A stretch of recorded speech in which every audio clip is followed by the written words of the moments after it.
Welcome to episode 34 of COLLCAST. It's funny opening up my last episode's podcast with trying on the shirt and the medium that was too small. A couple days later, another shirt arrived that video actually took off even more because it was just such a smaller shirt. But people are having a heyday in my comments about, yeah, man, I think you're actually a 10X now.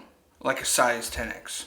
And I think that's funny because I just want to insult their intelligence by going, oh, you actually think that I'm 10X? Because if you really do think that, that means you didn't graduate high school or you're not going to graduate high school. Because I'm very clearly not a 10X. I know they're just going for the insult, but I like to break it down as if it's a real sentence. Just because of the way that he phrased it. Phrase it a certain way and I'm not going to be able to poke holes. But insulting their intelligence should be a little bit more harsher just because I can actually change my weight. But they're stuck with stupid. I just auditioned for The Odd Couple yesterday. Yeah, it was yesterday. It was a group audition, so there's about 20 of us there. You write down on your audition form who you're auditioning for and if you'll accept any part given to you. I said I wanted to read for Felix, and no, I would not accept just any part in the play. No, sorry. Oscar in The Odd Couple, there's Felix and Oscar. Oscar was my one exception to that, but I couldn't make that clear on the frickin' form. And I don't know, I feel like marking no, I will not accept any other role. There is a chance that the director takes that a little bit personally. Like, oh, well, you just think you're better than, whatever. And here's what I'm trying to get at. I don't think it. I know it. It's factual. It's not me feeling. It's not my perception of me and my performance abilities. I know that I'm good. Why would a carpenter be able to take the same amount of pride in his work, but a performer can't? It's almost seen as like, oh, you're all high and mighty there. Based on the other talent actors that read, they were so bland. This is how they were reading their lines. Oh, well, maybe you and I can go down to the thing today and get a couple things. Not the words, I'm just talking about the tone of voice that they're taking. So then I get up there and I read, and one of my lines is to say, I'm asking you nicely, please don't play with your chips, because we're playing poker. So instead of going, I'm asking you nicely, don't play with your chips, I go, I'm asking you nicely, don't play with your chips. I say it like that. Nobody else is reading like that, where you drop your voice, you raise your voice. If you stumble over your words, you just find your sentence. Realism, that's what I'm going for when I read. Another fact that I'm going to give. I got the only laughs that the group gave from the reads. Anybody else who found themselves up on that stage reading for the director and the rest of the group did not get laughs. The director even stood up and gave a spiel about comedic timing. Don't try to be funny, just be. The material is funny enough in it of itself. One of the times during the read, there's 4 people up there. I'm a couple rows behind the director. He is watching them read, and then he turns around to the rest of us, and he goes, that tells me that he's very displeased with who's reading. And I thought that I had a good read on him and what he wanted. All in all, he never called me up for Felix. He called me up for Oscar. I don't know why. I was willing to accept it. Like I said, that was my one exception. I did want to read for Felix. The scene that he had other people read was very funny. I was reading along going, oh, I would do this here, I would do this here, I would do this. And he never called me up for Felix. He actually got done with the audition, and he stands up and he goes, would anybody else like to read anything? Nobody raised their hand. I'm not going to raise my hand as an afterthought and take everybody's time up to go read Felix. He said that he saw everything he needed to, and that included me reading for Oscar. And again, I got the only laughs, not the biggest laughs, the only laughs in the group audition. So much spit just came out of my mouth. I get a call 90 minutes after the audition. I go home, maybe it's 2 hours, and he calls me and says I'm going in another direction. And I was so baffled. I was thinking, were we watching the same group audition? And my pride does not need to be hurt for me to totally disagree with his opinion.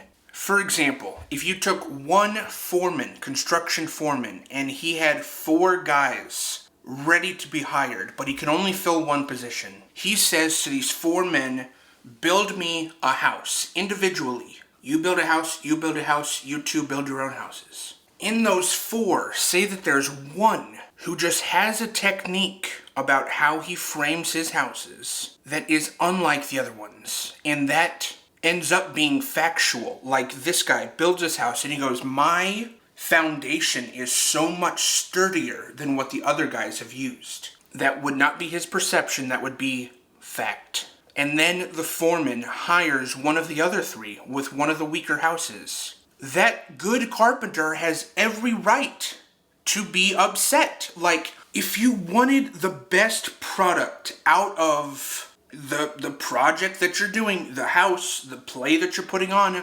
why would you not hire just the best that was there? And yeah, I understand how easy it would be to just see it as, oh, Collin's just prideful, oh, yada yada. But I know that I have something very specific that other people do not have when it comes to performance and viewing other people's performance too.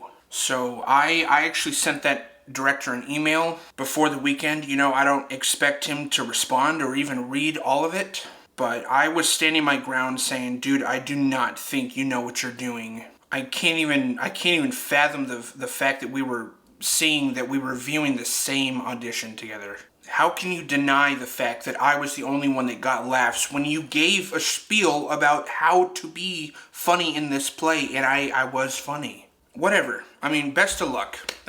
Whatever, dude. You can go about however you want to do your play. And I'm not saying that I'm Babe Ruth or Kobe Bryant or Michael Jordan or anything like that. But my situation is not on that scale either. So in the group audition that we had, I was Babe Ruth. I will say that confidently. And I told the director, I have millions and millions of followers online, which I did not plan on telling him ahead of time. I wanted to see how this thing would play out if he didn't know I was online. So I told him that I have millions of followers who fuel my confidence in my skill set every day. And so I said, your silly little rejection of me rings very loud as blatantly incorrect. And I stand by that. I think that was a completely stupid decision. It's like a coach picking the 4th best. You're going to be my guy to start today. The 4th best. It's like the 3rd, 2nd, and 1st are going to be going, what? When it comes to Kanye, I'm all over the place. I understand that he's making a point to love everyone no matter what they've done. Loving Nazis, loving Hitler, loving Jewish people. The public thinks that they get what he's saying. They pluck his individual sentences out, they clip them, they post them, which Kanye actually calls out when he says these sentences. He will drop a line and then say right after that, here comes the clowns. Here comes the people who clip and share to demean and misrepresent what he's saying. Here comes the media is what he means. Here comes the news, twisting and filling all the blanks as to what he means and his intent behind it. I am not used to hearing Kanye's hot takes. Those sentences that he said on InfoWars, I'm really not used to hearing anything like that. But he is challenging people to love a person no matter what, with Hitler being the most extreme example of somebody you cannot, should not love. And which one of those mindsets toward Hitler, the public's or Kanye's, would be biblical? Jesus would not condemn and start war with Hitler. Jesus would sit down over a cup of juice with Hitler and say, listen, man, how you're going about this is incorrect. You're hurting my people. When you hurt my people, you hurt me. That's what Jesus would do. He would try his best to stop Hitler with love. And if you don't think that's true, I would argue that you have a very limited understanding of who God is and the love that he shows to everybody. His words and his take on Jewish people, I don't understand. I don't have any background knowledge on the Jewish banks that he's talking about, or Adidas Jewish background, or Nazi background, I think it is. Adidas has a background in Nazi culture. They might have been founded by 3 Nazis or something like that. But my gut feeling is that Kanye is exposing a reality that does exist and remains unseen by the public eye. Kanye's status and position would give him a higher seat at the table. In a Volkswagen Jetta, you're not going to see nearly as much as the traffic as you would in a raised F-150. That's a meter of different at least. So Kanye has somewhat of an elevated seat from what we can see as the public. So I really don't feel that we have much of an option but to take his word for it with what he's saying about Jewish people controlling the banks. Even if he's lying or mistaken, we really don't have much of an option but to take his word for it. How are you going to disprove that Jewish people don't run the banks? How are you going to disprove it? And by that logic, every celebrity would need to be listened to for their insight on Hollywood, no matter what it is, if they chose to speak their experience of Hollywood. However, if you interviewed every celebrity in Hollywood, you would start to see patterns, and you'd start to see multiple stories ring true because of how many accounts have told them. For example, I've seen videos of someone trying to enter into the film industry. He met Seth Green, the actor, Chris Griffin in the Family Guy show. He was invited over to their house at Seth Green's home. This is by this man's account. Seth Green showed him a small dungeon that they had for rather nefarious reasons, as explained by them. Then he went into detail about some of their fantasies and desires, which were very extreme for this man to hear. He later made a few videos exposing certain people, and then he was found having jumped off a bridge after making those videos. Jumped or tossed? Have you ever heard the term hanging by doorknob? In the show The Wire, there is a prisoner who gets strangled to death by another prisoner. The guy who killed him ends up dragging his body and putting the rope on a doorknob, as if to signify that this person had killed himself. I don't even know how that would work on a doorknob. So then people think it's a suicide, when he was in fact murdered. How easy would it be to throw somebody off a bridge and chalk it up to a suicide? There are no cameras, easy to have no witnesses. Even talking about this makes me nervous for my future. But I think bringing this all to light is very important. Another example, Balenciaga.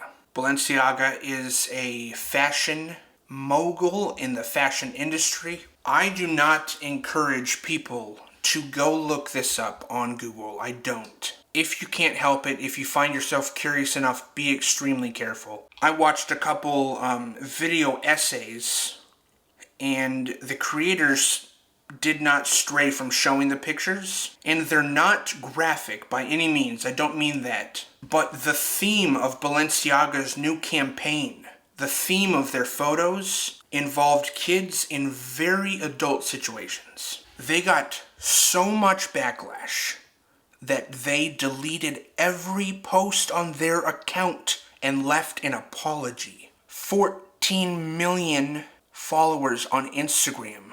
That'd be like Nike removing every post and leaving an apology for some ad campaign where they pretty much delete their social media accounts because they got so much backlash from crossing the line.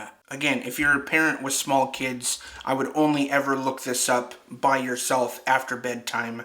Don't involve them in this. That's my disclaimer. Balenciaga was like, yeah, talk to the photographer over there, huh? The photographer shot back saying that this was only a gig. I was just paid to take the pictures. I was directed to take them. This is not me. What they've done, Balenciaga, is poke a hole, or allowed a hole to be poked. They poked a hole in themselves, and I think are showing something much darker, or alluding to something much darker than just this one single little ad campaign. Who are the people behind it? Who are the people behind it? I think it's something alongside Jeffrey Epstein and Ghislaine Maxwell. People are eager for that information to come to light. But because of the subject matter that it covers, that information would fight to the death to not be revealed to the public. Any information on sex trafficking or the trafficking of kids, how far would people go to protect that kind of intel very, very far. Hence Jeffrey Epstein. I have heard that Disney cruises stop at Jeffrey Epstein's island. Why? Disney cruises stop there and people get off. I can only imagine a couple kids go missing from the cruise. What else are we talking about here? That's like the island from Pinocchio becoming real. Kids at 12, 13, and 14 forced into adulthood. That's what that makes me think of, and it's so scary, Disney. I think Disney's more corrupt than Balenciaga here. I don't know. I struggled with even wanting to bring this up, but when I watched a couple documentaries during the pandemic of the Illuminati and QAnon, Save Our Children, it made me find a lot of big